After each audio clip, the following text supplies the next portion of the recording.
ফরিদা বেশের বোতল মুখে নিয়ে খেলো কেঁদে কেঁদে, গিলে নিল মরে গেল বিয়ের পোশাক পিন্দে। হাকিমপুরের হাকিম সাহেব ছিল বেটার বাপ, ফরিদপুরের ফরিদাব হবে তারা। লোকের মাঝে কথা হলো 20,000 টাকা, লোকের মাঝে কথা হলো 20,000 টাকা, নগদ দিতে হবে, ধারের নাই কথা। বেটার বাপ বলছে ভাই 20,000 টাকা তোমাকে দিতে হবে, আর বিহার দিন নগদ দিতে হবে, ধারের কোনো কথা নয়। এবার বৈরাতের কথা বলছে, 100 জন বরযাত্রী $10 বিবি, 100 জন বরযাত্রী $10 বিবি। আর পরের বাপ বলল তাদের যত পারবি খাবি। বসে এলো বরযাত্রী, পর এলো যে জিপে, বসে এলো বরযাত্রী, পর এলো যে জিপে। আর সাধের জামাই নামলো দেখো সালার কোলে চেপে। 1000 পুরা করনা है ভাই। আচ্ছা ঠিক আছে। তো আগেকার মানুষ সাড়ুর কোলে আর সালার কোলে নামতো নাকি গাড়ি থেকে, এখন নামে না। নামছে কি? হ্যাঁ ঠেরকার একবার হন হন করে একবার চলেছে স্টেজে। তাই কই বলছেন 100 জন বরযাত্রী $10 বিবি। বরের বাপ বলল তাদের যত পারবে খাবি। বসাই এলো বরযাত্রী, বর এলো যে চেপে। সাধের জামাই নামলো দেখো সালার কোলে চেপে। লুচি বন্দে খরমা পোলাও মিষ্টি মিহি দানা, যে বা যত পারবে খেতে নেই কোনো মানা। পেটটা ঠেসে খেলো খানা, ধরলো যত পেটে। অর্ধেক খেলো অর্ধেক পাতে উঠলো এটো রেখে। দেখবেন বিয়া শাদীতে 3 ভাগ করে 2 ভাগ খানা খেয়েছে, 1 ভাগ নষ্ট হয়েছে। হয়েছে না? হয় না ভাই? হয়েছে না? হয় না? জি। গোশ গালা লিবে, কচ্চলের কচ্চল লিবে, একটু কম করে দেন তো কইবে শালারকে কাঞ্জস কত কেষ্টে পড়ায় রে। হ্যাঁ কত খাস্টা পড়া মানুষেরা, হ্যাঁ যে এই 2খান 3খান করে গোশ দিচ্ছে, আর যখন ওকে ভর কচ্চল করে দিবে তখন আর খাইতে পারবে না। তাই কই বলছেন পেটটা ঠেসে খেলো খানা, ধরলো যত পেটে। অর্ধেক খেলো অর্ধেক পাতে উঠলো এটো রেখে। বিয়ার বাড়ির আগে নাতে পাল টাঙ্গায় আছে, ঢোল বাজছে গান গাইছে ছেলে মেয়ে নাচে। ডুলি বিবি দেখতে যাবে, উঠতে হবে কোঠা। ফরিদার ওই রঙিন শাড়ি সিঁড়ির ওপর পাতা। মেম সাহেবের পোশাক পরে ডোলার বিবি হয়। আজান শুনে ঘুমটা টেনে হুজুর পানি চায়। নারে তাকবীর। 1000 টাকা দামের হার বহিনারকে শাড়ি কিনে দিবেন, আপনার সামনে পিনবে না, গিন গিন এখন পিনতে থাকবে। আর যখন ভাইয়ের বিয়ে লাগবে, দেওয়ার বিয়ে দেখেন, ওই অরিজিনাল শাড়ি খানটা যাইবে বিয়ের দিন পিনতে যাবে না। আপনার সামনে ওকে হিরোইন হয়ে থাকা চাই, এমন হিরোইন হয়ে থাকবে যাতে আপনার দেখে খালি কামে যেতে মনে না হয়। এরকম স্ট্যান্ডার্ড হয়ে আপনার সামনে থাকবে। কিন্তু আপনার সামনে যখন থাকবে তখন কালো ঝালা হয়ে থাকবে, মুখে পাউডার লাগাবে না, সীতা করবে না, আতরওয়ালা তেল মাখবে না। আর যখন বিয়েতে চলে যাবে কোন ফ্যানশনে, তখন দেখেন ফ্যানশনের ওড় নাই। এটা উল্টা হয়ে গেল। তাই কই বলছেন সুবহানাল্লাহ। ডলার বিবি দেখতে যাবে, উঠতে হবে কোঠা। ফরিদার ওই রঙিন শাড়ি সিঁড়ির ওপর পাতা। মেম সাহেবের পোশাক পরে ডলি বিবি হয়। আজান শুনে ঘুমটা টেনে হুজুর পানি চায়। কুটুম খাওয়ার ঝামালাতে বেটার বাপ রাগে। ওহে ভাই ওহে বিহাই দেরি কোন কাজে। সব ফেলিয়া বেটির বাপ এলো মজলিসেতে। দেখা দেখি মাথায় টোপে দিল সকলেতে। ওই যে 20,000 টাকাতে গল্প হয়েছে, বেটার বাপ খালি ঘোঁচা মারছে, এ ভাই আরে তাড়াতাড়ি করে টাকা কোটা দাও, তাড়াতাড়ি করে টাকা কোটা দাও। এখন তো বিহার দিন দূরের কথা, বিহার আগে লেলিছে। 1 লাখ টাকাতে ফয়সালা হয়েছে, যদি 5,000 টাকা কম দেয় গাড়িতে চড়বে না। আরে চড় না রে, চড় না। কেমন করে চড়বো? 5,000 যে বাকি আছে ওখানে বিয়ে পড়ে, যদি উল্টে যায় আর দিব না তখন। এই দেখেন তাই কবি বলছেন কুটুম খাওয়ার ঝামালাতে বেটার বাপ রাগে ওহে ভাই ওহে বিহাই দেরি কোন কাজে সব ফেলিয়া বেটের বাপ এলো মজলিসেতে দেখা দেখে মাথায় টুপি দিল সকলেতে কেউ বা রুমাল কেউ বা গামছা ঢাকলো মাথাতে ঘন ঘন সুবহান আল্লাহ আলহামদুলিল্লাহ পড়ে সুবহানাল্লাহ। এবার 20,000 টাকার কথা হয়েছিল। এবার বোরের বাপ মানে বেটির বাপ এসে টাকা কোটা দিয়ে দিলে কতটি টাকা আছে গুনতে গুনতে সুবহানাল্লাহ টাকা কোটা দিলে বেটির বাপ জমিনে পাক মইরা তোমার টাকা আমি নেব না খো সুবহানাল্লাহ। মজলিসের সামনে টাকা পাক মেরে দিলে বেটার বাপ তোমার টাকা নিব না। তাই কই বলছেন সুবহানাল্লাহ বরের বাপ টাকা পেয়ে গুনে হেসে হেসে গুনার শেষে হাসি মুখে উঠলো জোরে কেশে কাস্তে কাস্তে উঠলো রেগে কারণ লোকটা টাকি টাকা ছেড়ে বলল জোরে রাখবো না খো বাকি। ভাই রে 20,000 টাকাতে গল্প হয়ে চলে রে ভাই। বেটির বাপ গরিব মানুষ 19,000 টাকা জমা করে দিয়েছি 1,000 টাকা কিন্তু আর জমা করতে পারলো না। বেটার বাপ টাকা গুনতে গুনতে সবটি টাকাকে পাক মেরে ফেলে দিলে টাকা নেব না 20,000 টাকা তুমি পুড়িয়ে দাও। তাই কবি বলছেন কাস্তে কাস্তে উঠলো রেগে কারণ লোকটা টাকি টাকা ছেড়ে বলল জোরে রাখবো না খো বাকি। যখন টাকা ছিটিয়ে দিলে হাইরে বেটির বাপ মাজবুর। এবার তখন মজলিসের সামনে জোড় হাত করে বলছেন বেটের বাপ সবার মাঝে জোড় করিয়া হাত বেটের বাপ সবার মাঝে জোড় করিয়া হাত আর করুণা অপমান শোনো আমার বাপ। বেটের বাপ বলছে ভাই তুমি অপমান করিও না ভাই রে 1,000 টাকা কম আছে রে ভাই আমি 2 দিন 1 দিন 4 দিন আমি দিয়ে দিব। তাই কবি বলছেন বেটির বাপ সবার মাঝে জোড় করিয়া হাত আর করোনা অপমান শোনো আমার বাপ। অষ্ট বাংলার ভিতরেতে 2,000 টাকা সদবদ সব করিয়া দেব আর দিও না ব্যথা। কত জোড়া তিমিনাতি করছে কিন্তু বেটার বাপ মানতে রাজি হই না আমি সবটি টাকা এখনই নিব। শুনলো না কম বেটার বাপ লাফিয়া গেল উঠে জানলা হতে সব ফরিদা তাকিয়া তাকিয়া দেখে ফরিদা জানলা থেকে কিন্তু দেখছে সারা মাজরা। আরে আমার আব্বা জান কত হাত ধরে ধরছে কত পা ধরছে আমার এই স্বামীর মানে শ্বশুরের সামনে কত জোরে তুমিনাদি করছে তাও কিন্তু রাজি হই না। তাই কবি বলছেন মানল না খো বেটার বাপ লাফিয়া গেল উঠে আর জানলা হতে সব ফরিদা তাকিয়া তাকিয়া দেখে সুবহানাল্লাহ।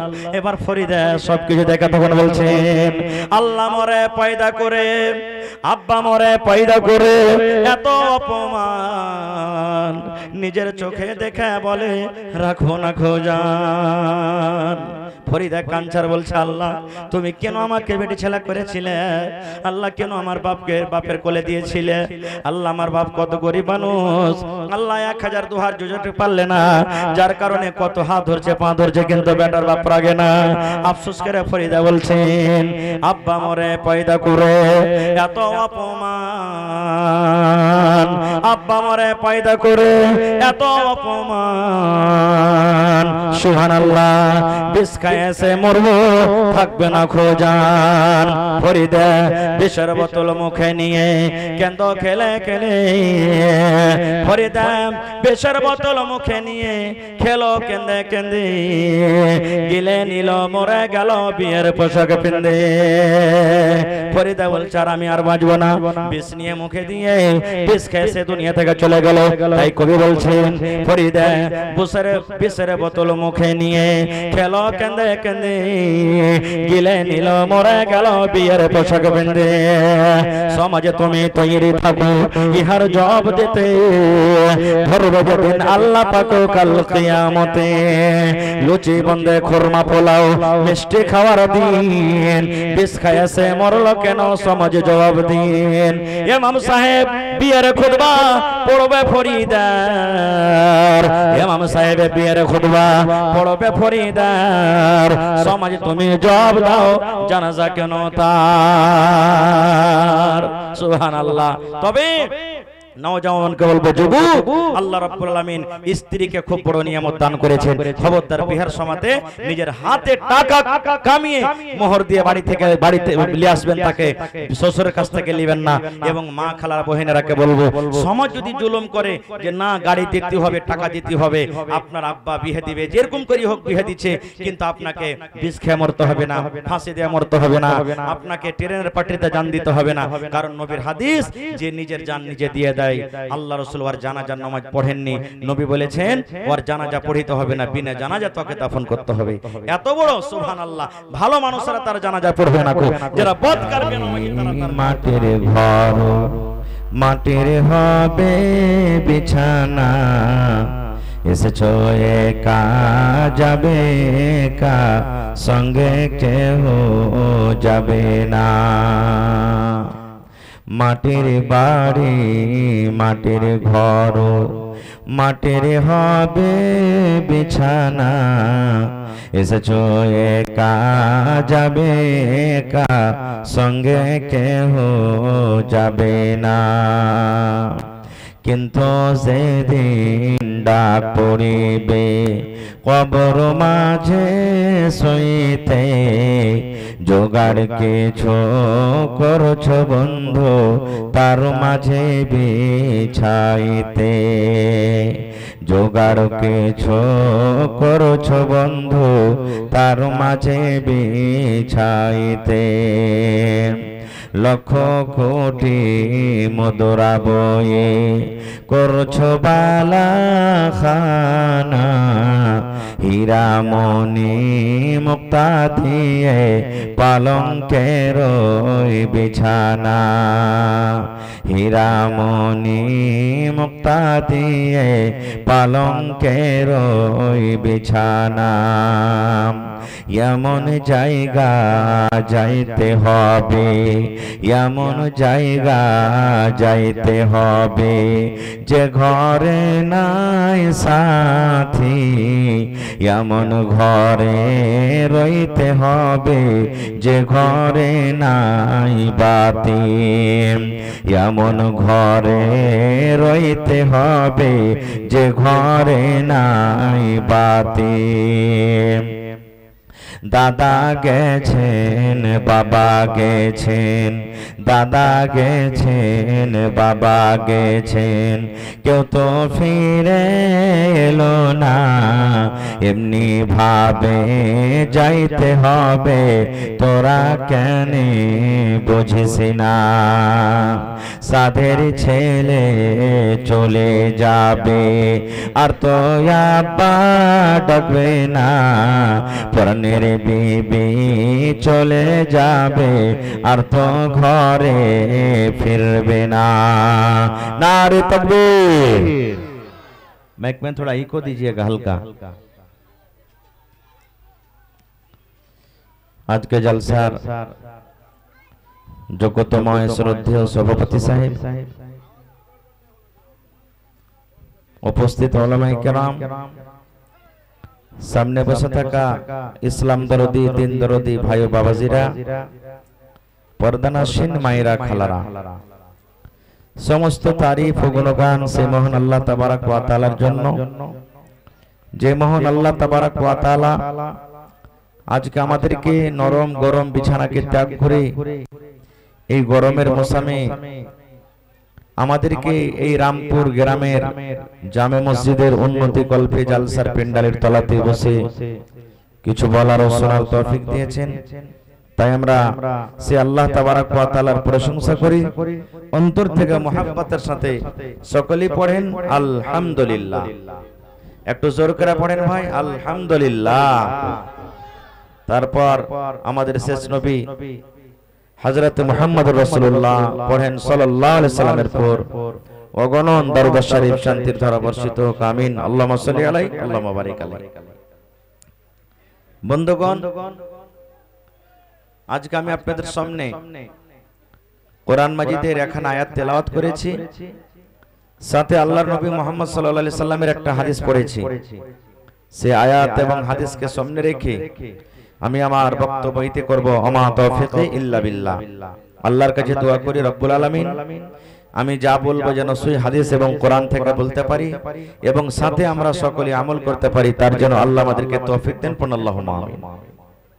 ভাই মুসলমান, আমি যখন এখানে ঢুকলাম, আমার একজন নানাজি বললেন আমাকে মহিলা সম্পর্কে কিছু কথা রাখতে হবে, তাই আমি সেই বিষয় নিয়ে আপনাদের সামনে আলোচনা করব ইনশাআল্লাহ তাআলা। তার আগে একটা কথা বলি, এখন গরমের টাইম না ঠান্ডার টাইম? যে আমি যতক্ষণ স্টেজে থাকবো আপনারাকে কথা বলতে হবে ভাই। এখন গরমের টাইম নাকি? গরমটা কোন জায়গা থেকে আসে আমরা কি জানি? গরমটা কোথা থেকে আসছে এটা জানা দরকার। না হলে দেখবেন জানুয়ারি ফেব্রুয়ারিতে ওইটাই সূর্য, ওইটাই দিন, সবকিছু তখন ঠান্ডা হয়। আর এমন কনকনে ঠান্ডা তখন কিন্তু সুবহানাল্লাহ দুখান তিনখান ল্যাব গায়ে দিয়েও মনে হয় থাকা যায় না। আর এখন গাঞ্জি পিরন দূরের কথা, মনে হচ্ছে চামড়া খানটাকে খুলে ফেলে দিই, খোলার থাকলে খুলে দিত নাকি জি ভাই? হ্যাঁ, এখন যদি খালি স্ত্রী যদি পাঞ্জরে একটু সাইডে শুতে থাকে, হট এখান থেকে, দেখতে পাস না এত গরম, বা স্বামীটা যদি স্ত্রীর পাঞ্জরে যদি একটু চেপে যায় তো বলবে যে চোখ টোক নাই নাকি তোমার, তুমি একটু দূরে থাকতে পারো না, খো এত তুমি পাঞ্জরে পাঞ্জরে থাকছো, থাকা যায় না আর তুমি চলে আসছো। মন খারাপ হয়ে যায় সবারই নাকি? সবারই মন খারাপ হয়ে যায়। তো ভাইরা আমার, এই ঠান্ডা আর গরমটা কেন হয়? একটা হাদিসে এসেছে জাহান্নাম কি জিনিস, সুবহানাল্লাহ। জাহান্নাম, আপনি বলেন আপনার নাকটাকে আর মুখটাকে যদি চাইপে ধরে লেখে তো শ্বাস নিতে পারবেন? শ্বাস নিতে পারবেন ভাই? শ্বাস নিতে পারবেন না, তখন কি করবেন? আমাদের ভাষাতে বলি, আরে ছাড় ছাড়, আকাট বাকাট লেগে গেল রে, আকাট বাকাট লেগে গেল, মানে ভিতর আর সহে না, এটাই না বলি? তো ভাইরে, জাহান্নামের ভিতরে এক জাহান্নাম আর এক জাহান্নামকে মনে হয় গিলে নিবে, খেয়ে নিবে, এরকম জাহান্নামের ভিতরে এত ভয়ঙ্কর জাহান্নাম। জাহান্নাম নিজের আযাব, নিজের শাস্তি নিজে সহ্য করতে পারে না। যে মানুষের জন্য আল্লাহ জাহান্নাম করেছেন, ওই জাহান্নাম নিজের শাস্তি নিজে সহ্য করতে পারে না। তাই জাহান্নাম আল্লাহকে বলছে, আল্লাহ তুমি কোনো ব্যবস্থা করো, আর সহ্য করতে পারি না, সহ্য হয়। আল্লাহ তখন জাহান্নামকে বললেন, একটা কাজ করো, দুনিয়াতে তুমি একটা শ্বাস নাও আর দুনিয়া থেকে একটা শ্বাস তুমি লাও, দুনিয়াতে একটা শ্বাস দাও আর দুনিয়া থেকে একটা শ্বাস লাও। দেখবেন হ্যাঁ, এদিকে আপনি হা করে দেখবেন, আপনার ভিতর থেকে হাওয়াটা বের করেন। গরম হাওয়া দিবে না ঠান্ডা? জোরে বলেন, গরম না ঠান্ডা? গরম। তো এখন জাহান্নামের ভিতর থেকে শ্বাস দুনিয়াতে আসছে, তো জাহান্নামের গরম আসছে। আর যখন জাহান্নাম ভিতরে শ্বাস টানবে তখন দুনিয়াতে কিন্তু ঠান্ডা হয়ে যাবে, হাদিসের কথা। এবার আপনি বলেন, জাহান্নামের গরম এত, শ্বাস ছাড়তে গেলে থাকতে পারি না, আর শ্বাস টানতে গেলে তাও ঠান্ডাতে থাকতে পারি না, তো অরিজিনাল জাহান্নামটা কেমন হবে যে ভাই ভিতরখানটা? অরিজিনালটা কেমন হবে বুঝতে পারছেন তো? সুবহানাল্লাহ। ওই জাহান্নামে মানুষকে পুড়াইবে, ওই জাহান্নামে জিনেরাকে পুড়াইবে, ওই জাহান্নামে পুরুষেরা পুড়বে, ওই জাহান্নামে আলিমেরা পুড়বে, ওই জাহান্নামে হাজিরা পুড়বে, ওই জাহান্নামে নমাজিরা পুড়বে, ওই জাহান্নামে গুনাহগাররা পুড়বে, পাপ যারা করেছে তারা পুড়বে। বলবে, হাজি মাওলানা যারা নামাজ পড়ছে ওরাও কি জাহান্নামে যাবে? জি। যারা নামাজ পড়ছে ওরাও কি জাহান্নামে যাবে? জি যাবে। কিন্তু সময় পড়তে গেলে পরে বলবো কেন যাবে, আমি ওদিকে যাব না। তো ভাই আমার মায়েরা খালারাকে বলবো, আল্লাহ তাবারাক ওয়া তাআলা আপনাদের মান সম্মানকে উঁচা করে দিয়েছেন। এক জামানা, এক টাইম ছিল এমন যে আরবের কিছু কিছু মানুষ বাড়িতে যদি বেটি জন্ম নিত, ওই বেটিটাকে জিন্দা জমিনে ওরা পুঁতে দিত, কেড়ে দিত। পড়েন সুবহানাল্লাহ। জমিনে বেটিকে জিন্দা দফন করে দিত। এরকম আরবের মানুষ, যদি কোনো মহিলার স্বামী মারা যেত, ওই স্ত্রীকে বলতো, তুই ডাহিন, তুই স্বামী খাকানি, তুই পুরুষ খেয়ে নিলি। ওই মহিলাটাকে কষ্ট দিত মক্কার লোকেরা, যখন নবী হননি তার আগে। কিন্তু নবীজি নবী হওয়ার পর মা খালারকে মান সম্মানকে নবীজি বাড়িয়ে দিলেন, আল্লাহ বাড়িয়ে দিলেন। তবে ওই মা খালাদের সম্পর্কে দু চারটা কথা বলবো আজকে। ভাই আমার, স্বামী স্ত্রী একটা এমন জীবন, স্বামী স্ত্রী একটা এমন সংসার, যদি একটা পুরুষ নিজের স্ত্রী ভালো না পায় ওর জীবন ভালো কাটবে না, আর যদি একটা স্ত্রী যদি নিজের পুরুষটাকে ভালো না পায় তারও জীবন ভালো কাটবে না। কাটবে ভাই? টেম্পুর চাক্কা, মোটরসাইকেলের চাক্কা যদি দুটাই বরাবর হয় তাহলে না গাড়ি করবে, আর একটাতে যদি মোটরসাইকেলের চাক্কা রাখেন আর একটাতে যদি ট্রাক্টরের চাক্কা লাগিয়ে দেন তো জীবনটা গড়বে? গাড়ি করবে যে ভাই? জীবনে গাড়ি করবে না। এই মতো স্বামী স্ত্রীর জীবন। না হলে এক বুড়া মানুষ লোকদের কান্দাতে হাঁটছে, খুব কাঞ্চার হাঁটছে, একটা মাছুয়ার মাছ মারছে, ওর কান্দন দেখে 80 বছর বয়স। মাছুয়ার বলছে গুণিতে, দাদু কেন কাঁদছো তুমি? বলছে কইস না রে ভাই, তোর দাদি ঘাটে গোসল করতে এসেছে, আইসে ডুবে মরে গেছে, তো কোনটা আছে ওকে ঢুঁড়ছি ওকে। তখন মাছুয়ার কইছে দাদু তুমি বুড়িয়ে গেছো, তোমার হুঁশ বুদ্ধি কিছু নাই। কইছে কেন রে ভাই? কইছে দাদি যদি মরে থাকে তো ভাঁটু দিকে ভাসবে না, উজান দিকে উঠবে। তুমি যে উজান দিকে খুঁজছো ওকে খুঁজবে তো যেদিকে পানি যেছে ওদিকে খুঁজো। কে ধের খ্যাপা, তুই বুঝবি না। 80 বছর বয়স হলো, 40 বছর তো দাদি কে আসা হয়ে গেল বাড়িতে, জীবনে কোনোদিন ওকে কথাটা সহি পাইনি। যেটা কথা কয়েছি উল্টা উল্টা কাজ করেছে জীবনে, কথা আর মতন কোনোদিন চলেনি। তাই পড়ার পর না উল্টা দিকে ভাসবে, ওই লাগা ওকে উল্টা দিকে খুঁজছি। দেখেন এরকমও দুনিয়াতে আছে। কত মা খালা এমন আছে যে ওর পুরুষের হাট বাজার করা পছন্দ হবে না, এরকম আছে না নাই? কথাতে কথাতে বলবে আজি বুবু জানো আমারকে হয়ে দিল আর বাপ ওয়ার হয়ে আমি ভাত খেয়ে যেন আমার ঠিক মাইলোক ওর পাল্লাতে চলে গেল না। তা আর যদি কোনো যদি মাইলোক হয়তো কবে একটু কথাটা মনে হয় বেশি হিজবে, কিন্তু কত মা খালা এরকম বলে ওর মুখে মুইতে চলিয়ে তক মরার ওর ভাত খেতে না। এগুলা ভুল, এগুলা ভুল কথা রে মা। সুবহানাল্লাহ। তো আজকে আমি বলবো কোন মহিলাটা আল্লাহর জান্নাতে যাবে, কোন বেটি ছেলে আল্লাহর জান্নাতে যাবে, কোন নারী আল্লাহর জান্নাতে যাবে। এবং আপনাদের জন্য একটা হাদিস বলবো যে কোন ধরনের বেটি ছেলেকে আপনাকে বিয়ে করতে হবে। এমনি খালি যাকে মনে হলো বিয়ে করে চলে এলেন, জি না। নবী বলেছেন 1400 বছর আগে কোন ধরনের বেটি ছেলেকে বিয়ে করতে গেলে আপনার জীবনটা সুখে কাটবে, কোন ধরনের বেটি ছেলেকে আপনি বউ করে বাড়িতে নিয়ে আসবেন আপনার জীবনটা সুখের জীবন হবে। না হলে যদি আপনার স্ত্রী যদি আপনার মন মতন না হয়, আপনার স্ত্রী যদি দিনদার নেককার না হয়, আপনি 1 লাখ টাকা মাসে যদি ইনকাম করেন যেমনই বাড়িতে ঢুকবেন আপনার স্ত্রী কেলে যদি সুখ না হয় আপনি বলবেন আল্লাহ বাড়ি কেনাই নবে, বিদেশি থাকা ভালো ছিল, বিদেশি থাকা ভালো ছিল। ভাই আমার আপনারা জানছেন নূহ নবী একজন নবী, সুবহানাল্লাহ, খুব বড় নবী। সানি আদম বলা হয়েছে তাকে। নূহ নবী নিজের স্ত্রী নিয়ে জীবনে কোনোদিন সুখ পায়নি। একটা নবী নিজের স্ত্রীকে নিয়ে সুখ পায়নি। কেমন সুখ পায়নি? আজকে যেমন আপনাদের সামনে আমি জালসা করছি, ওয়াজ করছি, নূহ নবী যখন কোনো মানুষের সাথে ওয়াজ করতে যেতেন তখন ওর স্ত্রীটা কিন্তু কাফেরা ছিল, ওর স্ত্রীটা মুসলমান ছিল না। খো নূহ নবী যখন ওয়াজ করে বাড়িতে চলে আসতেন ওর স্ত্রীটা কোন পাক দিয়ে যাইত আর যাওয়ার পর বলতো এ গ্রামের ভাই, এ ভাই রে তোরকে হাত ধরে পা ধরে কইছি ভাই রে খবরদার হার ওই পাগলাটার কথা মানিস না, ওর পাল্লাতে পড়ে জানিস আমার জীবনটাই ছাই ছাই। এবার আপনি বলেন একটা স্ত্রী যদি নিজের পুরুষের খেলাফে যদি এরকম কথা বলে তার কথা শুনে কেউ মুসলমান হয়ে গেছে ভাই? জোরে বলেন হবে? হবে না। এরকমই বিবি আসিয়া ফেরাউনের স্ত্রী।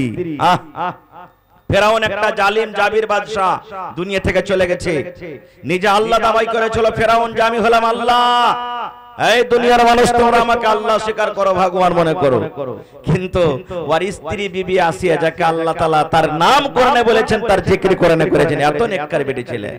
বিবি আসিয়া তখন কি বলছেন জানেন? এ আমার স্বামী জান, তোমার কথা আমি মানব না, তোমার কথা মতন আমি জীবন কাটবো না। ফেরাউন একটা বড় বাদশা, গোটা দুনিয়ার বাদশা, গোটা পৃথিবীর বাদশা। ফেরাউন বলতে লাগলো বিবি রে, এ আমার বিবি আসিয়া তুমি কেন আমার কথা মানবে না? আরে আমি তো হলাম তোমার স্বামী, তুমি হলে আমার বিবি। দুনিয়ার লোক আমাকে আল্লাহ মনে করো, দুনিয়ার মানুষ আমাকে রব মনে করো, দুনিয়ার মানুষ আমাকে ভগবান মনে করে, কিন্তু তুমি বিবি হইয়া কেন তুমি আমাকে মানবে না? আরে দুনিয়ার মানুষ আমাকে মানছে তুই মানবি না মানে? এই আমার রামপুর গ্রামের মায়েরা খালারা শুনেন, এইবারে বিবি আসিয়া কি বলেছিলেন জানেন? বলছেন স্বামী গো, তুমি আল্লাহ হইতে পারো মানুষের জন্য, আমার জন্য নয়।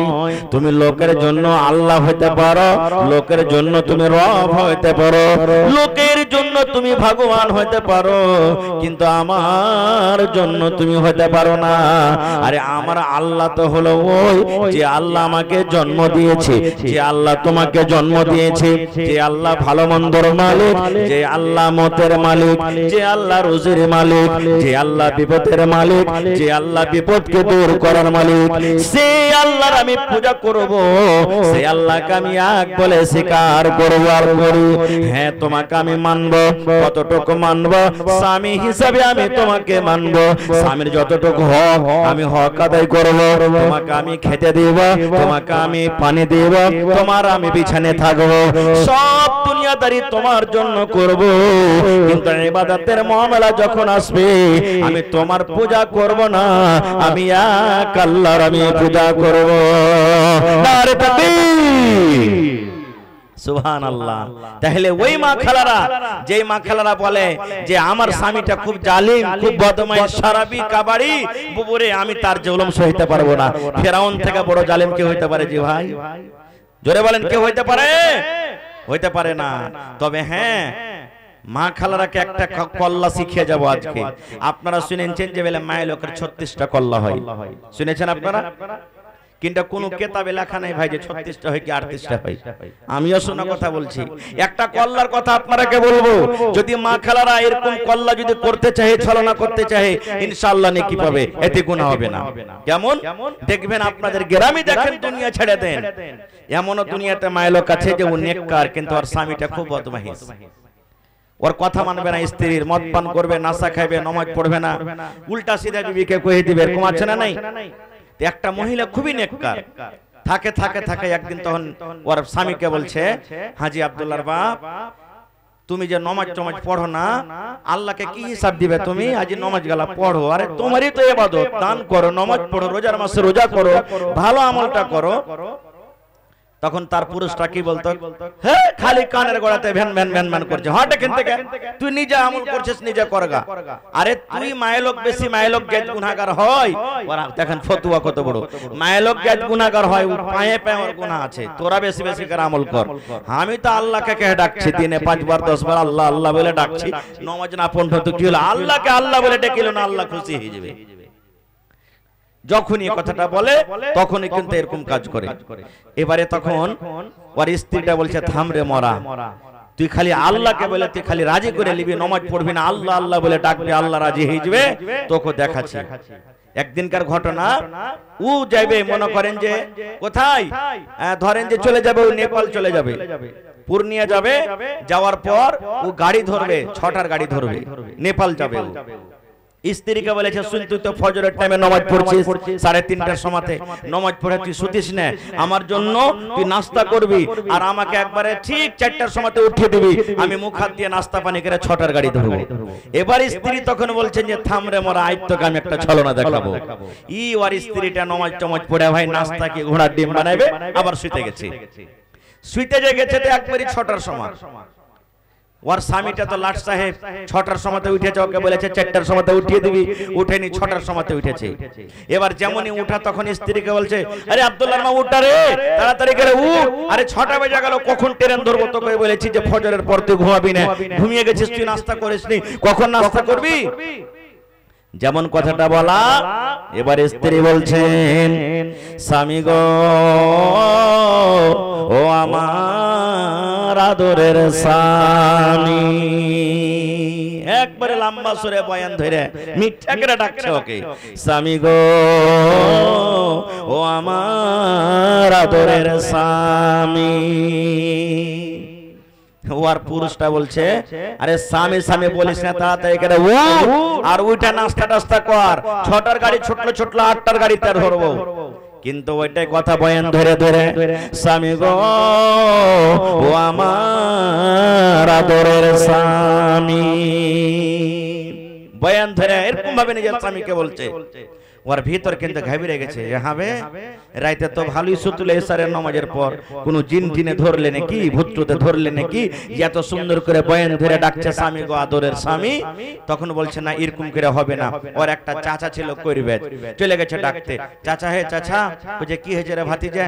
কইছে চলো তো তোমার বহুটাকে দেখো তো, এসারের পর শুতেছে, এখন যদি জাগ আছে তো এরকম বয়ান ধরে ধরে স্বামী গো আমার আদরের স্বামীকে ডাকছি। কই চত হাঁটতে হাঁটতে যখন বাড়ি চলে গেছি, তার স্বামী বলছে ও আব্দুল্লাহর মা দেখো বাড়ি থেকে এসেছে, চাচা এসেছে, তুমি উঠো। উঠো আব্দুল্লাহর মা, তুমি এখন উঠে যাও। আবার বলছেন স্বামী গো ও আমার আদরের স্বামী, আবার ওই কথাটাই বলছে।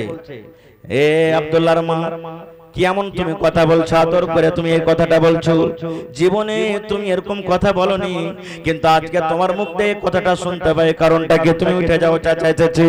আবার বলছেন স্বামী গো ও আমার আদরের স্বামী। যেমন দু তিনবার বলেছে, তখন চাচা বলছে ভাতিজা রে এটা খুব বড় জিন আছে রে ভাতিজা, আমার মতো ছোট করবে যে এই জিনকে ধরা হবে না, একে বড় মশানে ধরেছে রে ভাতিজা, আমার মতন করবে যে মশানটাকে ধরতে পারবে না। যা রে ভাতিজা যা, তুই অন্য জায়গাতে কোনো বড় ওঝা করবে তুই খুঁজে নিয়ে আয়। ভাতিজা আমি পারবো না এই ভূত ধরতে। এবার বাড়ি থেকে যখন চাচা বের হইতে লেগেছে, একবারে ধসমস করে বহু তখন উঠে বসে গেছে বিছানে। বিছানে উঠে যাওয়ার পর এইবারে বলছেন চাচা গো আমাকে কোনো জিনে ধরেনি গো চাচা, আমাকে কোনো ভূতে ধরেনি, আমার কাছে কোনো মশান নাই গো চাচা। এবার বলছেন চাচা ও আমার মা, ও বৌমা, তুমি এরকম বয়ান ধরে ধরে তাইলে কেন কানলি? তুমি বয়ান ধরে ধরে তোমার স্বামীকে কেন ডাকলে? স্বামী গো আমার আদরের স্বামী, কি ব্যাপারটা আমি বুঝতে পারলাম না। এবার বহু বলছে স্বামী চাচা গো এই জন্য আমি এরকম ভাবে ডাকলাম, আমার হুঁশবুদ্ধি ভালো আছে, জ্ঞান ভালো আছে, আমাকে কোনো ভূতে ধরেনি, আমি নামাজ পড়ি। আপনার ভাতিজা জীবনে নামাজ পড়ে না, আপনার ভাতিজা জীবনে দান ধ্যান করে না, আপনার ভাতিজা জীবনে রোজার মাসে রোজা করে না। আমি যখন তাকে বলি স্বামী গো তুমি নামাজটা পড়ো, রোজার মাসে রোজাটা করো, আমার কথা মানে না, আমাকে একটাই কথা বলে বিবিরে তুই নামাজ পড়ছিস পড়, তুই রোজা করছিস কর, আমার আল্লাহকে আমি আল্লাহ বলে বলে বলে ডাকছি, আমার আল্লাহ আমার পরে খুশি হয়ে যাবে। বলছে চাচা গো বিনা নামাজ পড়াতে যদি আল্লাহকে আল্লাহ বলে ডেকে যদি আল্লাহ রাজি হয়ে যায়, রোজার মাসে যদি রোজা না রেখে যদি আল্লাহকে আল্লাহ বলে ডেকে যদি আল্লাহ রাজি হয়ে যায়, তাহলে আমার স্বামীকে আমি এই 6টা থেকে নিয়ে এখন পর্যন্ত কত আদর করে মিষ্টি করে করে স্বামী গো ও আমার আদরের স্বামী করে আমি এত কলিজা ঠান্ডা করে আমি ডাকলাম, তবে নাস্তা না করে তার কেন পেটটা ভরবে না? যেমন চাচা গো পেট ভরতে গেলে নাস্তার দরকার আছে, পেট ভরতে গেলে রুটির দরকার আছে, পেট ভরাতে গেলে ভাতের দরকার আছে, বিনা ভাতে বিনা এই খানাতে মানুষের পেট ভরবে না, জান বাজবে না। এই মতো আল্লাহ রাব্বুল আলামিনের ইবাদত বান্দাগি করতে গেলে আল্লাহ খুশি হবে, শুধু আল্লাহ আল্লাহ ডেকে আল্লাহ খুশি হবে না। নারে তাকবীর। নবী তোমার নাম শুনিয়া পাগল আমার মনটা গো, নবী একবার দেখা দিও গো, নবী একবার দেখা দিও গো, আখিরাতে দিও গো দেখা, কিয়ামতে দিও গো দেখা, দেখব নয়ন ভরে গো, নবী একবার দেখা দিও গো, নবী একবার দেখা দিও গো। ভাই আমার, তো আমি বলছিলাম স্বামী স্ত্রীর জীবনটা একটা এমন জীবন যে স্বামীকে জানতে হবে যে আমার স্ত্রীর মেজাজ কেমন, স্ত্রীকে জানতে হবে আমার স্বামীর মেজাজ কেমন, না হলে জীবনটা চলবে না। আজকে দেখেন আপনাদের গ্রামে আছে কিনা, যেমনই বেটা ছেলের বয়স 13 বছর 14 বছর হলো, লাখ দেখনি পুঁটা চুইছে, কষা চিপলে দুধ বাড়াইবে, লাখে পেস্টি চোখে পেস্টি, আর ওর বহু খোঁজাখুঁজি শুরু হচ্ছে। হয়েছে না হয় না ভাই? জোরে বলেন হয়েছে না হয় না? হ্যাঁ, রোডের কান্দাতে জমিন বিক্রি আছে, 5 লাখ টাকা লাগবে, ছাগল বকরি মুরগা মুরগি গরু ছাগল বেচে কিন্তু তাই 1 লাখ টাকা ঘটছে। তখন স্বামী স্ত্রী কইছে হারে 1 লাখ টাকা যে ঘটে গেল রে, 4 লাখ টাকা তো জুট গিলেছি, কি করব? তো কইছে ইয়া আল্লাহ তুমি জানো না বেটাটাকে বেচালাও। কি বলছেন বেটাটাকে বেচালাও কই কোটিতে বিকেবে কই তাও 2.5 লাখ টাকা পেয়ে লিবে আরে 2.5 লাখ টাকা যদি কত 50,000 টাকা কম করে খরচ করবে 2 লাখ টাকা বাচ্চা জমিন খান্ডাকে ধরবে এবার ওই বিয়েটা কি হয়েছে জানেন শেরশাবাদের মধ্যে এগুলা বেশি হয়েছে এবার ওই স্ত্রীটাকে বাড়িতে নিয়ে এলো ও তো জানে না পাগলি ছোট এখনো হয়ে আছে যে আমার স্বামীর কিভাবে আমাকে খেদমত করতে হবে আর পুরুষটাও জানে না যে আমার স্ত্রীকে আমাকে কিভাবে নিয়ে চলতে হবে 2-4-6 মাস যখন হইলো তখন বলছে যে আব্বাজি কি মাগে আমি ওই মরার ভাত খাবো না কেন খাবি না কইছে হে লাগ দে সারাক সানাক করে খালি পুটা চুইছে আমি আর ভাত খাবো না কো তো খাবি না তো না এক কাজ কর তুই চলে এবার কোন রকম এবার বাড়ি গেল বাড়ি যাওয়ার পর 2-5 দিন পর তখন কই জামাইটাকে ডাক মিঠা করে জামাইটা যখন আইছে আইসা তখন দুটা চাংড়াকে রেডি করে কইছে এই শালার বেটাকে ধরে পিলারে বান আর 5টা মানুষকে ডাক 3 লাখ টাকা দিয়েছি 2 লাখ টাকা বিয়েতে খরচ হয়েছে 5 লাখ টাকা দে আর আমার বেটিকে তালাক করে তুই দিয়ে চলে যা হইছে না হয় না আল্লাহর নবীর জামানাতে এক বাপ নিজের বেটির বিয়ে দিবে বেটি বলছে আব্বা আমি বিয়ে করব না বেটি বলছে আব্বা আমি বিয়ে করব না দয়ার নবীর কাছে চলে গেলেন আব্বা জান এবার নবীকে বলছেন হুজুর আমার বেটির আমি বিয়ে দেব কিন্তু আমার বেটি বলছে আব্বা গো আমি এখনো বিয়ে করব না আমি বিয়েতে রাজি নাই যদি নবী গো পারেন তো আমার বেটিকে আপনি একটু বুঝিয়ে দেন নবী আমার বললেন তোমার বেটিকে ডেকে আনো পরের দিন নবীর দরবারে হাজির হয়ে গেলেন এবার বলছেন হুজুর আমার বেটিকে আমি হাজির করে দিয়েছি আল্লাহর রাসূল এবার বলছেন হে আল্লাহর বান্দি তোমার আব্বা জান তোমার বিয়ে দিবে আর তুমি বলছো আমি বিয়েতে রাজি নাই কারণটা কি একটুকে জানতে পারি এই আমার মায়েরা খালারা শুনেন ভাইরা আমার শুনেন এইবারে কিন্তু সে বেটি ছেলে বলছে নবী গো আমার আব্বা জান আমাকে বিয়ের কথা বলেছে আমি নারাজ আছি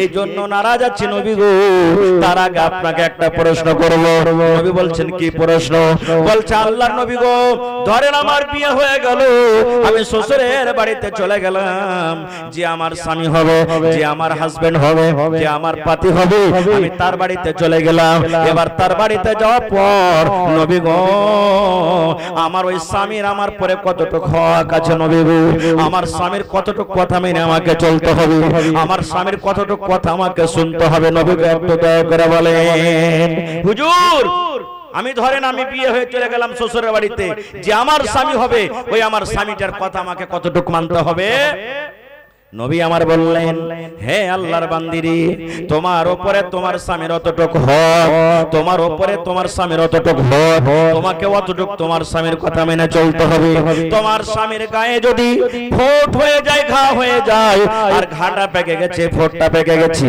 রক্ত বইছে খুন চইছে আর তোমার স্বামী যদি তোমাকে বলে বিবি রে এই রক্তটা পেকে গেছে এই ফোঁটটা পেকে গেছে রক্ত বইছে পুজ চইছে রে বিবি এই রক্তটা তুমি সাফ করে দাও এই পুজটাকে তুমি সাফ করে দাও কি দিয়ে সাফ করবে বিবি রে তুলা দিয়ে সাফ করতে হবে না তোমাকে পানি দিয়ে সাফ করতে হবে না তোমাকে কাপড় দিয়ে সাফ করতে হবে না রে বিবি আল্লাহ রাব্বুল আমিন তোমাকে জিভা দিয়েছে বিবি রে এই জিভা দিয়ে তুমি চেটা চেটা আমার ঘাটাকে সাফ করে দাও এই জিভা দিয়ে চেটা চেটা চেটা চেটা তুমি আমার ঘাটাকে সাফ করে দাও আল্লাহ রাসূল বলেছেন মহিলারে তোমার উপরে তোমার স্বামীর অতটুকু হক তুমি ইনকার করতে পারবে না না স্বামী গো আমি এটা কাজ করতে পারবো না তোমার স্বামী যদি তোমাকে বলে জিহ্বা দিয়ে চেটে চেটে চেটে তোমাকে সাফ করতে হবে তাহলে তোমার স্বামীর ওই ফোঁটা ঘাটা তোমাকে জিহ্বা দিয়ে চেটে চেটে তোমাকে সাফ করতে হবে এতখানি হক হলো তোমার উপরে তখন সে বেটি ছেলে বলছে নবী গো তাহলে আমি এখন এতটুকু করতে পারবো না আমি এই বিয়েতে নারাজ আছি আমি এখনো বিয়ে করতে পারবো না নারে তাকবীর শুধু তা নয় এই আমার মায়েরা খালারা নবী বলেছেন হে মহিলারে তুমি চুলাতে রুটি বানাইছো ভাত তোমার গড় গড় গড় গড় করে ভাত ফুটছে কিংবা তুমি ভাত পাসাইছো কিংবা তুমি রুটি বানাইছো আন্ধারটা তুলছো তোমার স্বামী বাজার থেকে বাড়ি চলে এসেছে তোমার স্বামী স্কুল থেকে বাড়ি চলে এসেছে তোমার স্বামী মেডিকেল থেকে বাড়ি চলে এসেছে তোমার স্বামী মাঠ থেকে কাম কাজ করে বাড়িতে চলে এসেছে এবার নবী বলছেন মহিলারে তুমি রুটি বানাইছো, রুটিটা হয়ে গেছে, হাতটা বাড়িয়ে দিয়েছো, রুটি তুলে নিবে। এরকম সমাজে যদি তোমার স্বামী তোমাকে বলে হালেমার মা জায়েদার মা, বিবির একটু তুমি ঘরের দিকে এসো তো, বিবি তুমি আমার পাঞ্জরে একটু এসো তো, বিবি তুমি এক গ্লাস পানি নিয়ে এসো তো। আল্লাহ রাসূল বলেছেন মহিলা তোমার রুটি পড়ে যায়, তোমার রুটি জ্বলে যায়, তোমার রুটি ছাই হয়ে যায়, তোমার ভাত পুড়ে যায়, তোমার তরকারি পুড়ে যায়, তুমি তাড়াতাড়ি করে রুটি ছেড়ে দাও, তরকারি ছেড়ে দাও, তাড়াতাড়ি করে তুমি ভাত ছেড়ে দাও, আর তোমার স্বামীর কথাতে তুমি লাব্বাইক বলে দাও। তোমার রুটি পুড়ে যায়, তুমি তাড়াতাড়ি করে তোমার স্বামীর কথা তুমি শোনো। কিন্তু এখানে যদি আমার কোনো মা খালা কোনো কাজ কাম করছে, আর কোনো ভাই যদি বাড়িতে এসে কইছে হাবিবার মা খুব তীরছে লেগেছে রে, এক গ্লাস পানি গলা দে তো, মনটা ভালো থাকলে দিবে, আর যদি মনটা খারাপ থাকে তো কি বলবে, লিসি লাগা কাহেকার, এখানটা কাম করেছে তো কত বড় করে লাশাই হয়ে গেছে, একটু গ্লাসে পানি টেলিয়ে খাইতে পারবে না তুমি, তোমার কপালে কি চোখটা নেই যে আমি কাম করছি, যাও তুমি একটু গ্লাস টেলাও, আর গ্লাস টেলিয়ে তুমি পানি টেলিয়ে খাইতে পারবে না। এমন খুঁচা মেরে জবাব দিবে রে ভাই যে মনে হয় ওর সারা দিনের তীরছে শেষ হয়ে গেল। এই আমার মায়েরা খালারা, নবীর বেটি, নবীর ছোট বেটির নাম কি? নবীর ছোট বেটির নাম কি? জোরে বলেন, জানেন না? হায় রে আল্লাহ, নবীর চারটা বেটি ছিলেন। কয়টা বেটি? একটা বেটির নাম যায়নাব রাদিয়াল্লাহু তাআলা আনহা, একটা বেটির নাম রুকাইয়া রাদিয়াল্লাহু তাআলা আনহা, একটা বেটির নাম উম্মে কুলসুম রাদিয়াল্লাহু তাআলা আনহা, আর সবথেকে ছোট বেটির নাম হলো ফাতেমা রাদিয়াল্লাহু তাআলা আনহা। নবীর বেঁচে থাকাকালে তিনটা বেটি মারা গেছেন, আর নবীর মরার পরে একটা বেটি মরেছেন, সে ফাতেমা। আহা, নবী নিজের বেটিকে মা মা বলে ডাকতেন, আহা খুবই আদর করতেন বেটিকে। একদিনকার ঘটনা, একটা হাদিস এসেছে যে মা ফাতেমা রাদিয়াল্লাহু তাআলা আনহা আব্বার কাছে এসেছেন কিছু চাইতে। আপনার কে বেটি আপনার কাছে চাহে না, আব্বা যে একটা কাপড় গালা দাও, আব্বা যে একটা মুরগি গালা দাও, আব্বা যে একটা ছাগল গালা দাও, বলে কি বলে না? হানা বলেন, বলে কি বলে না? হ্যাঁ, আল্লাহর নবীর বেটি ফাতেমা রাদিয়াল্লাহু তাআলা আনহা নবীর বাড়ি এসেছেন একটা গোলাম চাইতে, চাকর চাইতে। আয়েশা বলছেন নিজের মা তো আগে মারা গেছেন, সতার মাকে হযরত আয়েশা রাদিয়াল্লাহু তাআলা আনহা। আয়েশা বলছেন মা আব্বা বাড়িতে নেই? বলছেন না রে বেটি না, বাড়িতে নেই, তোমার আব্বা দাওয়াতের কাজে তাবলীগের কাছে গেছেন, মনে হয় বাড়ি আসবেন, কি কথা বস? বলছেন না মা বসবো না। তো বলছে কথাটা কি বল, তোর আব্বাকে আমি বলে দেব। বলছেন না আব্বা কি বলবো আমি ডাইরেক্ট। আর রুকলেন না। এই রামপুর এলাকার মায়েরা খালারা, নবীর বেটি ফাতেমা এই কথাটা বললেন না যে আব্বার সাথে দেখা করতে এসি, দেখা হলো না, এক বেলা থেকে যাই, এক ঘন্টা থেকে যাই, 2 ঘন্টা থেকে যাই, আব্বার সাথে কথা বলবো তারপরে যাব না। নিজের স্বামীর বাড়ি কত জিনিস, কত বড় জিনিস, তখনই বাড়ি হেঁটে দিলেন যে না আমি নিজের বাড়িতে চলে যাব, কে জানি আমার স্বামী আমার কখন দরকার হয়ে যাবে, আমাকে কোন কাজে আদেশ করবে, আর যদি আমার স্বামী বাড়িতে না থাকে তো আমার স্বামীর মনটা খারাপ হয়ে যাবে। আর হারগা মা খালারা কি করবেন জানেন? ওর পুরুষকে যদি কহে যে আব্দুল্লাহর বাপজি কইছে কি হয়েছে রে, কইছে হার মাটাকে একটু খালি দেখাচ্ছি খাড়ো খাড়ো, 1 ঘন্টা কয়ে যেতে একদিন থাকবে, থাকবে কি থাকবে না? যদি খালি কয়ে এই যাবো এই আসবো, তাই এক বেলা হয়ে যাবে। সুবহানাল্লাহ। নবীর বেটি চলে গেলেন তখনই, সন্ধ্যাবেলা তো নবী বাড়িতে এলেন, ভালো করে শুনবেন আদেশটা, সন্ধ্যাবেলা তাইলেন।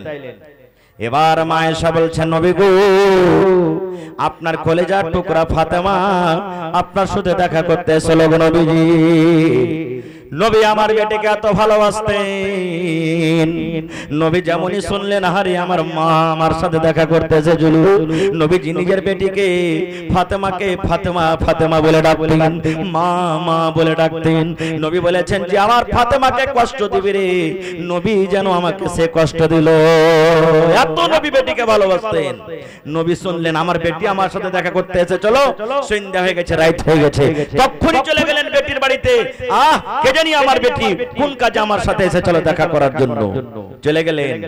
আমাদের মতন নয় যে গলা খ্যাকড় দিয়ে হুড়মুড় করে চলে যাবে বাড়িতে, না, নবীজি সালাম দিলেন দরজা থেকে, বলছেন ফাতেমা তুমি বাড়িতে আছো। ফাতেমা কিন্তু বিছানায় শুতে গেছেন, জামাই বাবু আলী বিছানায় শুতে গেছেন, কিন্তু চোখ বন্ধ হয়নি। আমার নবী বলছেন ফাতেমা তুমি বাড়িতে আছো। এবার নবীর বেটি বলছেন আব্বা গো বাড়িতে আছি। এবার নবী বলছেন আমার জামাই আলী কই? বলছে আপনার জামাই আলী বিছানায় শুতে গেছে।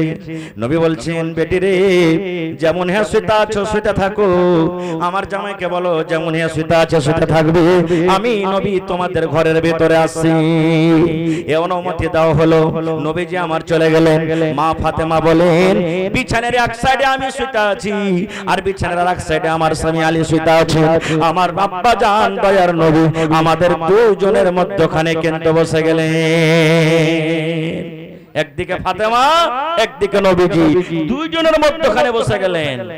আর এখনকার মানুষ যদি খালি শ্বশুরের সাথে হোটেলে বসে খানা খাইয়া লেয় তাহলে গায়ে গোটে হাল্লা, এই শালা হদমাকে দেখবে শ্বশুরের পাঞ্জরে টিকে বসে খায়। এই দেখেন একদিকে হলেন ফাতেমা, একদিকে হলেন নবীজির বেটি ফাতেমা, আর এক সাইডে হলেন হযরত আলী। এবার নবী বলছেন বেটি রে কি কারণে আমার সাথে দেখা করতে গেছিলে রে মা? তোমার কি দরকার হয়েছে রে মা? কি কারণে তুমি আমার সাথে দেখা করতে গেছিলে? এ আমার ভাইরা শুনে এবারে ফাতেমা নিজের হাত খানটাকে এরকম করে দেখেছে। আব্বা গো এই দেখেন আমার হাত, হাত খানটা কেন আব্বা গো এই দেখেন আমার হাত খানটা। ওরে সুবহানাল্লাহ, নবীর বেটি ফাতেমা নিজের আব্বাকে এরকম ভাবে হাত খান দেখেছে। আল্লাহর নবী যেমনই হাত খানা দেখলেন, ওরে আল্লাহ হাতে কিন্তু সাদা সাদা ফোঁসা পড়ে গেছে, হাতে কিন্তু ফোঁসা পড়ে আছে। কত ফোঁসা গলে গেছে, কত ফোঁসা কিন্তু পেকে পেকে গেছে, আর কত রক্ত রক্তিত হয়ে গেছে। নবীর বেটির হাতে কিন্তু ফোঁসা পড়ে আছে। এবার নবী বলছেন বেটি রে তোমার হাতে কেন ফোঁসা রে মা? তোমার হাতে কেন ফোঁসা রে মা? তুমি কি কাম করেছিলে? তোমার হাতে কিন্তু ফোঁসা লেগে গেছে। ঠিক আছে ছেড়ে দেন, ঠিক আছে ছেড়ে দেন। এবার নবী বলছেন ফাতেমা তোমার হাতে কেন ফোঁসা? কি কাম করেছো রে মা? আপনারা বলেন তো যদি সারা দিন কোদাল চোপান তো হাতে ফোঁসা পড়বে না পড়বে না? যদি আপনি কোদাল চোপান হাতে ফোঁসা পড়ে যাবে, যদি আপনি মই টানেন হাতে দিয়ে দিয়ে হাতে ফোঁসা পড়ে যাবে, পাঁচ কাটতে যান তো আপনার হাতে ফোঁসা পড়ে যাবে। এবার বলছেন নবীজি বেটি রে তোমার হাতে ফোঁসা কেন রে মা? কি কাজ তুমি করেছিলে? এবার নবীর বেটি বলছেন আব্বা গো আপনার জামাইয়ের বাড়িতে কাজ করে করে হাতে ফোঁসা পড়ে গেছি, ইন্দারা থেকে পানি তুলে তুলে ফোঁসা পড়ে গেছে, কুয়া থেকে পানি তুলে তুলে ফোঁসা পড়ে গেছে। আমার স্বামীর বাড়িতে জাতা পিছে পিছে জাতা টেনে টেনে আমার হাতে কিন্তু ফোঁসা পড়ে গেছে। এখনকার মাইলোক কিন্তু জাতাই চিনে না যে কেমন জাতা হয় নাকি জি ভাই? মিল থেকে যদি কুটিয়ালি আসে ও কোটায় ঝাড়া পথে ইচ্ছে এখন। আর আগেকার মা খালারা সুবহানাল্লাহ বাড়িতে 10টা 20টা পরিবার থেকেছে, জাঁতা পিছে পিছে ঢেকিতে বাহিনা বাহিনা ওরা সংসার কাটিয়ে দিয়েছে। কাটালছে কি কাটায়নি? খুব কষ্ট করেছেন তারা। বলছেন আব্বা জান স্বামীর বাড়িতে কাম কাজ করে ইন্দারা থেকে পানি তুলে আমি জাঁতা পিছে পিছে হাতে ফোঁসা পড়ে গেছে। নবীজি জামাইয়ের পরে রাখলেন না, এখনকার মতন নয়। মাগে ই মিনসার খেস্টার বার তার কাম করতে পারবো না মা, খালি আমাকে কাম করেছে। জি না, নবী কি বলছেন? তো কি করব বেটি বল, তোর হাতে ফোঁসা পড়েছে তো? বলছে আব্বা একটা গোলাম গলা দিবে না, একটা চাকর গলা দাও। চাকর দিতে গেলে আমার আরাম হবে, আমার বাড়িতে কাম কাজ করবে, আমি আরাম পাবো, আমি আপনার বেটি ফাতেমা আরাম পাবো। নবী তখন বলছেন যে হারে বেটি তুই আমার কাছে চাকর চাচ্ছিস, তো ওয়ার থেকে যদি ভালো জিনিস দিতে তুই সেটা নিবি? আপনি বলেন আপনার বেটি যদি আপনার কাছে ছাগল চাহে, আর আপনি যদি বলেন ছাগল নিয়ে কি করবি 5000 টাকা দামের, তোকে 20000 টাকা দামের একটা গরু কিনে দেবো, তো কোনটা নিবে কহেন তো? জোরে বলেন কোনটা নিবে? তো নবী বলছেন যে তুমি গোলাম চাইছো আমার কাছে, আর ওয়ার থেকে ভালো জিনিস তোমাকে দেব, তো বেটি কোনটা নিবি তুই? বলছে আব্বা যেটা ভালো সেটা নিব। ভালো কি জিনিস পরে বলছে, কি দিবে নবীজি ওইটা পরে বলছে। তার আগে একটা কথা বলি, নবীর বেটি ফাতেমাটা কে? আল্লাহ রাসূল বলেছেন, পাংখাটা একটু ওদিকে ঘুরান, আপনার দিকে ঘুরিয়ে দেন, আমার সামনে রাখেন না, অসুবিধা হবে আমার, এমন আপনারা ঘুরিয়েলেন। এবারে নবীর বেটি ফাতেমাটা কে? আল্লাহ রাসূল বলেছেন যত মহিলারা জান্নাতে যাবে, যত বেটি ছেলে জান্নাতের ভিতরে যাবে, যত মহিলারা জান্নাতের ভিতরে যাবে রে, আমার বেটিও ফাতেমা জান্নাতের ভিতরে যাবে আর সমস্ত জান্নাতি মহিলাদের সরদারনি হবেন আমার বেটি ফাতেমা। বেটি খালি জান্নাতে যাবে না, সব মহিলার সরদারনি হবে। এরকম জান্নাতে বেটি ছেলে নিজের স্বামীর বাড়িতে কাম কাজ করে করে করে হাতে ফোঁসা ফেলে দিলেন। আর ফাতেমাটা কে? নবী একদিন বসে আছেন, জিবরিল ফেরেশতার সাথে গল্প করছেন, আর হাসান হোসেন ছোট বাচ্চা, মোটামুটি 3-4-5 বছরকার বাচ্চা। বলেন বাচ্চারা যদি কাঁদতে লাগে তো কাঁদতে কাঁদতে হয় মায়ের কাছে যাবে আর নানির কাছে যাবে আর নানার কাছে যাবে, যাবে কে যাবে না? তো নবীজি একটুখানি দূরে বসে আছেন, আর ছোট বাচ্চা কাঁদতে কাঁদতে কাঁদতে নবীর পাঞ্জরে যা বসে গেলেন। নবী তাকে কিরকম ভাবে বুকে জড়িয়ে নিলেন। জিবরিল ফেরেশতা বলছে, নবীজি এটা কে? বলছে আমার নাতি। আল্লাহ নবীর কথা শুনে জিবরিল ফেরেশতা বলছেন, এ নবীজি আপনি আপনার নাতিকে কত ভালোবাসেন? নবী আমার বললেন, জিবরিল আমার নাতিকে আমি ভালোবাসি, কতটুকু ভালোবাসি যে আমার নাতিকে ভালোবাসে আমি নবী সেই জন্য আমাকে ভালোবাসলো, আর আমার নাতিকে যে ভালোবাসলো না সেই নবী যেন আমাকে ভালোবাসলো না, এত আমি ভালোবাসি। এবার নবী বলছেন, এই জিবরিল আমার নাতিকে আমি ভালোবাসি, আমি ভালোবাসি। ওরে সুবহানাল্লাহ। আল্লাহ নবীর কথা শুনে জিবরিল ফেরেশতা তখন বলছেন, নবী গো যে নাতিকে আপনি এত ভালোবাসেন আপনি জানেন না আপনার নাতি যখন বড় হয়ে যাবে আর আপনি যখন দুনিয়া থেকে চলে যাবেন, মরে যাবেন, এক জামানায় এক টাইম এমন আসবে আপনার এই নাতিকে তীর দিয়ে তলোয়ার দিয়ে বল্লম দিয়ে দিয়ে দিয়ে আপনার নাতিকে মেরে ফেলবে। তখন নবী বলছেন, জিবরিল সত্য আমার নাতিকে কি মেরে ফেলবে? জি আপনার নাতিকে মেরে ফেলবে। আমার নবী বললেন, জিবরিল আমার নবীর আমি নাতির মতটা দেখতে পাবো না, ওই টাইমে ওই সময়তে আমি জিন্দা থাকবো না, কিন্তু জিবরিল রে একটু আমার নাতিকে যেই জায়গাতে মারা হবে, যে জমিনটাতে মারা হবে ওই জায়গা খান কি তুমি আমাকে একটু দেখাবে না? এবার জিবরিল ফেরেশতা আল্লাহর আদেশে যেই জায়গাতে হযরত হাসানকে মারা হয়েছিল, ওরে সুবহানাল্লাহ হোসেনকে মারা হয়েছিল, আল্লাহর আদেশে ওই জমিনটাকে নবীর সামনে হাজির করে দেওয়া হলো। ওই নবীর সামনে জমিনটার ফটো হাজির করে দেওয়া হলো। আল্লাহর নবী দেখলেন, আর দেখার পর বলছেন, আরে মাছ যেমন তড়ফে, মাছ যেমন কুদে জমিনে ডাঙ্গাতে, এই মতো আমার নাতিকে এই জায়গাতে মারা হবে। সেই জায়গাটার নাম আজকের নামে হলো কারবালার ময়দান। বলেন সেই দিন নবীর নাতিকে মারা হয়নি, যার কারণে আজকে আমার মেলায় ভাইরা মুহররমের লাঠি খেলছে। আপনারা খেলছেন নাকি ভাই? আপনারা খেলছেন? খেলতে হবে না। এবার নবী বলছেন, আমার নাতি জান্নাতের ভিতরে যাবে, আমার নাতি জান্নাতের ভিতরে যাবে। আল্লাহ রাসূল বলেছেন, আমার নাতি শুধু জান্নাতে যাবে না, যত নওজওয়ান জান্নাতে যাবে, যত বেটা ছেলেরা জান্নাতের ভিতরে যাবে, সমস্ত জান্নাতের বেটা ছেলের সরদার হবে, নেতা হবে আমার নাতি হাসান হোসেন। এত বড় জান্নাতি মানুষের মা, ওরে সুবহানাল্লাহ, স্বামীর বাড়িতে কাম কাজ করে হাতে ফোঁসা ফেলে দিয়েছে। আজকে এমপি এমএলএ এর মা কাম করবে? জোরে বলেন করবে? করবে? করবে না। কিন্তু নবীজির নাতি জান্নাতের ভিতরে যাবে, জান্নাতের যত নওজওয়ান যাবে সমস্ত নওজওয়ানের সরদার হবে কে? হাসান এবং হোসেন। এরকম জান্নাতি বেটা ছেলের মা হলেন ফাতেমা। ওই ফাতেমা নিজের স্বামীর বাড়িতে কাম কাজ করে হাতে ফোঁসা ফেলে দিয়েছেন। আর একটা বলি, নবীজি দুনিয়াতে 10টা লোকের নাম নিয়েছেন।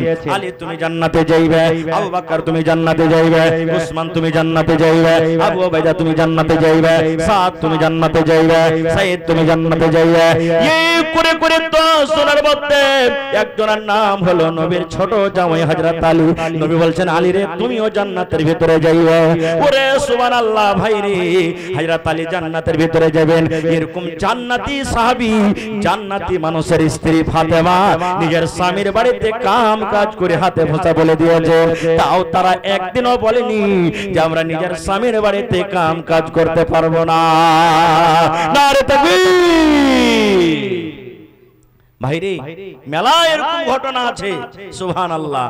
নবী বলেছেন, আহা যে মহিলার মধ্যে 3টা গুণ থাকবে। একজন সাহাবী বলছেন, হুজুর আল্লাহর জমিনে কোন মহিলাটা বেশি ভালো? আল্লাহর জমিনে সব জায়গায় কোন স্ত্রীটা নেককার? কোন স্ত্রীটা নেককার? সবাই গ্রামের মধ্যে নেককার হইতে পারে না, এলাকার মধ্যে সব স্ত্রী নেককার হইতে পারে না। নেককার যদি সবাই হইতো তো সাহাবী নবীকে প্রশ্ন করতেন না। নবী বলছেন, হ্যাঁ দুনিয়ার মানুষেরা শোনো রে, যে মহিলার ভিতরে তিনখানা গুণ থাকবে, যে মহিলার মধ্যে তিনটা সিফাত থাকবে, নবী বলেছেন ওই মহিলা জমিনের ভিতরে সবথেকে ভালো, ওই মহিলা আল্লাহর নিকটে সবথেকে ভালো। কয়টা গুণ? কয়টা গুণ ভাই? তিনটা। যে বেটি ছেলের মধ্যে তিনখানা গুণ থাকবে, ওই বেটি ছেলেটা সব থেকে আল্লাহ রাব্বুল আলামিনের নিকটে ভালো। কি কি তিনটা গুণ? সময় পেলে ইনশাআল্লাহ পরে বলবো। তার আগে একটা কথা বলি, আজকের জালসাটা হলো মসজিদের না মাদ্রাসার? জোরে বলেন। মসজিদ। মসজিদটা কার ঘর? মানুষের না আল্লাহর? জোরে বলেন, কার ঘর? আল্লাহর ঘর। সুবহানাল্লাহ। আর আল্লাহর ঘরের ব্যাপারে আল্লাহর নবী বলে গেছেন 1400 বছর আগে। কি বলেছেন জানেন? মান বানা লিল্লাহি মসজিদান বানাল্লাহু লাহু বাইতান ফিল জান্নাহ। দয়ার নবী বলেছেন, আল্লাহর ঘর মসজিদ যে জমিনের উপরে বানিয়ে দিবে, আল্লাহ রাব্বুল আমিন তার জন্য জান্নাতের ভিতরে ঘর বানিয়ে দিবে। তাইলে আজকে জান্নাতের ঘর বানাতে বসেছেন না মসজিদ? বলেন তো। দুনিয়াতে আল্লাহর ঘর বানাবেন, জান্নাতে আপনার জন্য ঘর বানাবে। দুনিয়াতে আল্লাহর মসজিদ বানাবেন, জান্নাতে আপনার জন্য ঘর বানাবেন, আল্লাহ রাব্বুল আমিন ঘর বানাবেন। সুবহানাল্লাহ। এবার বলবেন, হাজী মাওলানা আমারকে গ্রামের মসজিদে আমার নানাজান বলছিলেন যে মোটামুটি 1 কারোর টাকা খরচা হয়ে গেছে, আর সবটি গ্রামের মানুষই মিলে করেছেন। আলহামদুলিল্লাহ, এটা খুবই খুশির খবর। তা আমরা কেউ 20,000 দিয়েছি, কেউ 50,000 দিয়েছি, কেউ 500 দিয়েছি, কেউ 1000 দিয়েছি। তো এতটি গোটায় গ্রামের মানুষ মিলে মসজিদ খানটা বানালছি, তো সবাই মিলে যে একখানটাই বানানো যে মাওলানা, তাহলে কি হবে? আমরা কি জান্নাতে ঘর পাবো না? না গোটা গ্রামের মানুষ একখানটাই জান্নাতে ঘর পাবো? ভাইরে, নবী বলেছেন পাখির যে বাসা হয়, বলেন তো পাখির বাসা ছোট হয় না বড় হয়? জোরে বলেন। ছোট হয়।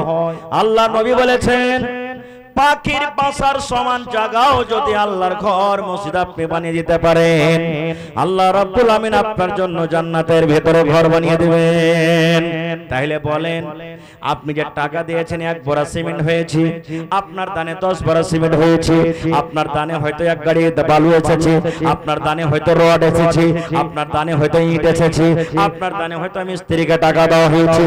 আল্লাহ রাসূল বলেছেন একান মসজিদে যত রকম লোক দান করেছেন, যেভাবে দান করেছেন, নবী বলেছেন সকল মানুষের জন্য এখান এখান করে জান্নাতের ভেতরে ঘর বনে যাবে। সুবহানাল্লাহ। যদি একটাই বনে, দুনিয়াতে এরকম কোন গাছ আছে যে সে গাছটার তলে আপনি হাঁটতে লাগেন তো মোটামুটি 10 দিন শেষ হবে না? এরকম দুনিয়াতে এত বড় গাছ আছে? গাছের তলে যদি দৌড়াইতে লাগেন তো মোটামুটি 5 দিন 7 দিন 2 দিন 1 দিন 1 ঘন্টা আপনি ওর ছাইয়া পাস করতে পারবেন না। এরকম আছে গাছ? এত বড় গাছ দুনিয়াতে নেই। কিন্তু নবী বলেছেন আল্লাহ জান্নাতে এত বড় বড় গাছ করেছে, আল্লাহ জান্নাতে এত বড় গাছ করেছে। সুবহানাল্লাহ। আল্লাহ নবী বলেছেন একটা মানুষ ঘোড়াতে চড়ে, শক্তিশালী ঘোড়াতে চড়ে, যদি ঘোড়াটাতে চড়ে গাছের তলাতে তলাতে গাছের ছাইয়াতে ছাইয়াতে পার করতে লাগে, হাঁটতে লাগে, দৌড়াইতে লাগে, কতদিন দৌড়াবে? 1 দিন 2 দিন নয়, 1 মাস নয়, 1 বছর নয়, 2 বছর নয়। নবী আমার বলেছেন এক টানাতে মিয়াত আমিন 100 বছর পর্যন্ত যদি জান্নাতের একটা গাছের তলা দিয়ে যদি হেঁটে চলে যায়, 100 বছর শেষ হয়ে যাবে রে, কিন্তু গাছের তলা সে পার করতে পারবে না। সুবহানাল্লাহ। এত বড় জান্নাতের ভিতরে ঘর। এখানে কেউ হাজী সাহেব আছেন? আপনার কে গ্রামে আছে কি? দেখেছেন মদিনাতে মসজিদ, যেটা মদিনাতে মসজিদ আছে, নবীজি যখন মক্কা থেকে মদিনা চলে গেলেন, মদিনাতে মসজিদ ছিল না। মুসলমানের সম্মান হলো কে? আল্লাহর ঘর মসজিদ। এবারে মসজিদ বনবে, কোন জায়গাতে মসজিদ বনবে? এই জমিনটা কেউ হয়তো দান করেছেন বা কিনে নিয়েছেন আপনারা। আল্লাহ রাসূল বললেন এই জায়গাটা কার, যেখানে এখন মসজিদ আছে? তো নবী বলছেন দুটা ইয়াতিম বাচ্চা। ইয়াতিম কাকে বলে? যার বাপ নাই নাকি যে ভাই? দুটা ইয়াতিম বাচ্চার জমি। নবী বলছেন বাচ্চা দুটাকে ডাকো, ডাকো বাচ্চা দুটাকে, একটা নাম সাহাল, একটা নাম সোহেল। ভালো করে শুনবেন ভাই। ওরা দুজনা দৌড়িয়ে চলে এলেন। কি বলছেন হুজুর? নবীজি কি বলছেন? আল্লাহ রাসূল বলছেন জমিটা কার? ইয়াতিম বাচ্চা বলছে নবীজি আমাদের দুই ভাইয়ের, আমাদের আব্বা মারা গেছেন, আব্বার আমি ভাগে পেয়েছি। আল্লাহ রাসূল বলছেন জমিনটাকে বিক্রি করবে না, তোমরা দুই ভাইকে জমিনটা বিক্রি করবে না।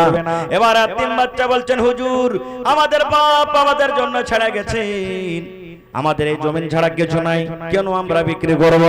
নবী বলছেন বাবারে এই জায়গাতে আল্লাহর ঘর বনবে, এই জায়গাতে মসজিদ বনবে, মসজিদের জন্য তোমরা দুটা ভাই জমিন বিক্রি করে দাও। এইবারে তিন বাচ্চা দুটা তখন দেখেন তার ঈমান, তার জোশ কেমন, বলছেন আল্লাহর নবী গো আমাদের বাপ আমাদের জন্য জমিনটাকে ছেড়ে গেছেন, কিন্তু আপনি যখন বলছেন এখানে আল্লাহর ঘর বলবে বেচে দাও, নবী বুঝি আমরা দুই ভাই জমিনটাকে বিক্রি করব না, এই জমিনের আমরা দাম নিব না, আমরা দুটা ভাই আল্লাহর ঘরের জন্য এই জমিনটাকে আমরা আল্লাহর রাহে আমরা হাজির করে দিলাম, আমরা দাম নিব না, টাকা নিব না। নবী আমার বলছেন না তোমরা টাকা নিয়ে লাও, তোমাদের দাম দেওয়া হবে।